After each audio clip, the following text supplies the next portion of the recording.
Hello everyone, কেমন আছো তোমরা সবাই? আশা করছি ভালোই আছো, আর আমিও বেশ ভালো আছি।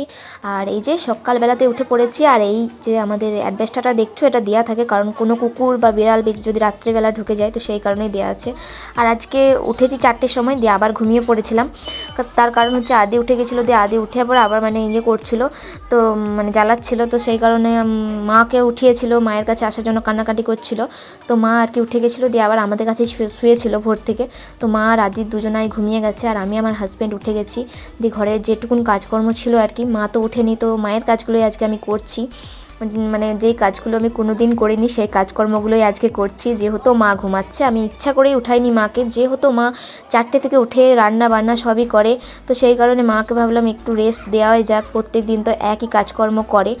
তো আমি ভাবলাম এই কাজকর্মগুলো আমিই করে দিই, যেমন পারি সেরকমটাই করেছি। তো আমার এটাই ভালো লাগে যে আমি কাজকর্ম করব, তোমাদের সাথে শেয়ার করব।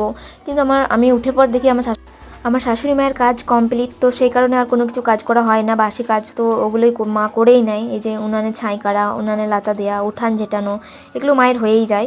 তো সেই কারণে এই কাজগুলো মানে আর তোমাদের সাথে সেরকম শেয়ার করা হয় না। তবে এখনও পর্যন্ত কিন্তু আমি মুখ ধুইনি। ওই যে হাজব্যান্ডকে বললাম অ্যাডভেস্টারটা সরিয়ে দাও আর ঝাঁপটা তুলে দাও।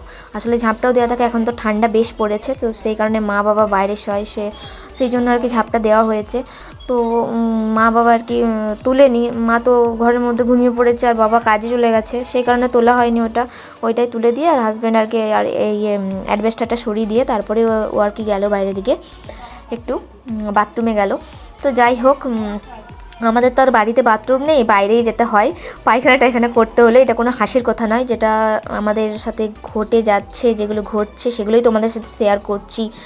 তো যাই হোক, এখানে দেখো উনানে ছাই করা হয়ে গেছে, এরপরে উনানটা লাতা দেবো। আমি লাতা দিতে সত্যি কথা বলতে একদম পারি না, আর যেটুকুন শিখেছি সেটুকুন কিন্তু আমি আমার ননদদের কাছেই শিখেছি। সত্যি কথা বলতে ওরাই আমাকে শিখিয়ে দিয়েছে লাতা দেওয়া। আসলে আগে যখন ওই যে মাটির বাড়িতে থাকতাম, তখন ওই মাটির বাড়িতে থাকার সময় আমাকে আর কি ও শিখিয়ে দিয়েছিল ননদরা, যে এইভাবে দাও এইভাবে দাও। যাই হোক, ওরাই দিয়ে দিত। তো যখন যখন ওদের সময় থাকতো না, তখন কিন্তু আমি নিজেই মানে দিতাম। তো যাই হোক, নিজের কাজটা করলে বেশি ভালো লাগে। তো এখানে দেখো পুরা উঠানটা কিন্তু আমি ঝেঁটাইনি, যেহেতু মা আবারও ঝেঁটাবে আমার ঝেঁটানোর পর, একবার হলেও ঝেঁটাবে দুপুর দিকে। তো সেই কারণে আমি আর ঝেঁটালাম না, ঘরের সামনেটুকুন ভালোভাবে ঝেঁটিয়ে নিচ্ছি। আর তারপরে এই যে চাটা করে নিচ্ছি, চাটা করেও নিয়ে মানে করে পর তারপরে মুখ ধুতে যাবো, যেহেতু মা উঠে গেলে আবার চা খেতে পারবে না, বা আমার হাজব্যান্ড চলে এলে চা খেতে পারবে না। তো এখন বাথরুমে গেছে, কিন্তু আমি ব্রাশ কলগেট কিছুই নিয়ে যাইনি, ওগুলো আমাকেই নিয়ে যেতে হবে, তো ওগুলো আমিই নিয়ে যাব। তো এই জায়গাটা ভালোভাবে পরিষ্কার করে ঝাঁটিয়ে নিচ্ছি। আর এখানে তো দেখলেই দুটো গাছ হয়েছে, করলা গাছ, তবে একটা কিন্তু না, অনেকগুলো গাছ বেরিয়েছে, সেগুলো আমি মানে লক্ষ্য করিনি, তো পরে পরে আবার লক্ষ্য করছি।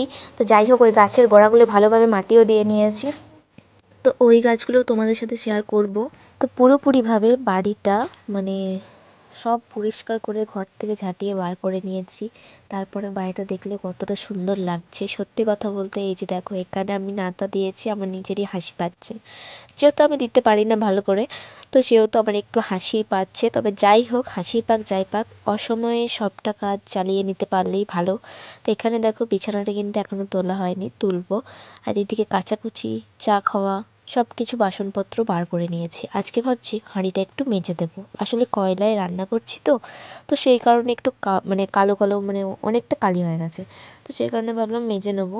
আর আমার হাজব্যান্ডকে এত রাগ ধরছে, ঘরের একটা কাজ করছে না জানো, বিছানাটা তুলে দুদিন উপকার করছিল, এখন আবার না বললে তুলছেই না, আবার যদিও তুলছে বিছানাটা ঝাড়ছে না।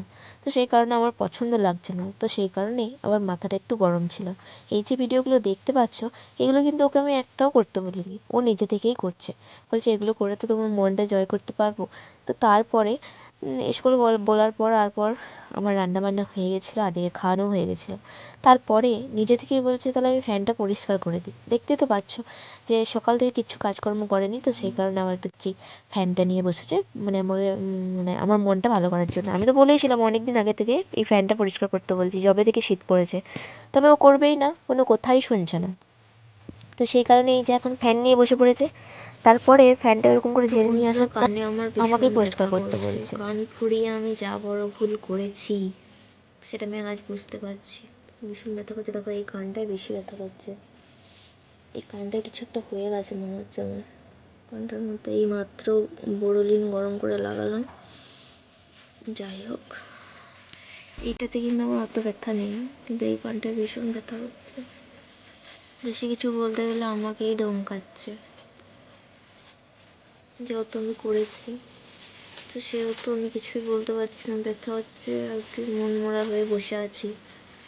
রান্না বান্না হয়ে গেছে, আর রান্না বান্না হয়ে যাওয়ার পর হচ্ছে ফ্যানটা অনেক দিন ধরে পড়ে আছে, তো ফ্যানটা আর কি পরিষ্কার করার জন্য হাজব্যান্ডকে বারবার রিকোয়েস্ট করার পর এতক্ষণে করছে।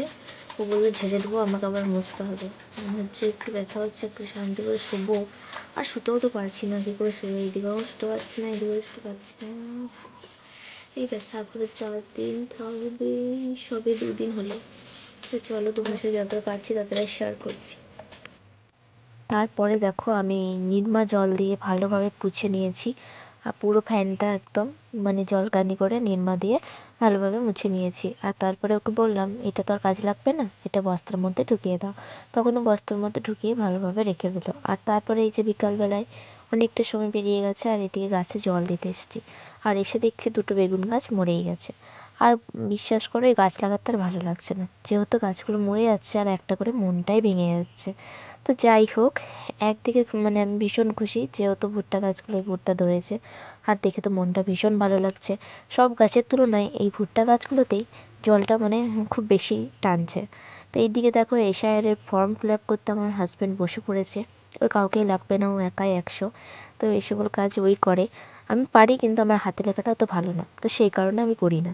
ওর হাতের লেখাটা আমার খুব পছন্দ, তো সেই কারণে ওকে দিয়েই কাজগুলো করাচ্ছি। এখন রাত্রি 9টা বাজছে, আর আদি ঘুমিয়ে যাওয়ার পরে এ সকল কাজকর্মগুলো করাচ্ছি। আর ও এইদিকে মানে ফর্ম ফিল আপ করছে, আর আমি এইদিকে কী করছি জানো, এই যে এখানে বসে আছি, ঝাঁপ দিয়ে দিয়েছে, ঠান্ডা পড়ে গেছে, তো সেই কারণে এখানে বসে আছি। মা ওইদিকে কোনো কিছু খুঁজছে আর কি, আমার শাশুড়ি মাতা ওখানে বসে আছে, আর আমি এদিকে খাওয়ার ভিডিও দেখছি। ফোনে আমি যেগুলো দেখি তো সেগুলো হচ্ছে এই যে এই খাওয়ার ভিডিও দেখতে আমার ভীষণ ভালো লাগে, কী বলবো। ভিডিওটা এখানেই শেষ করলাম, কেমন লাগলো অবশ্যই জানিও। আজকের মতন যাই।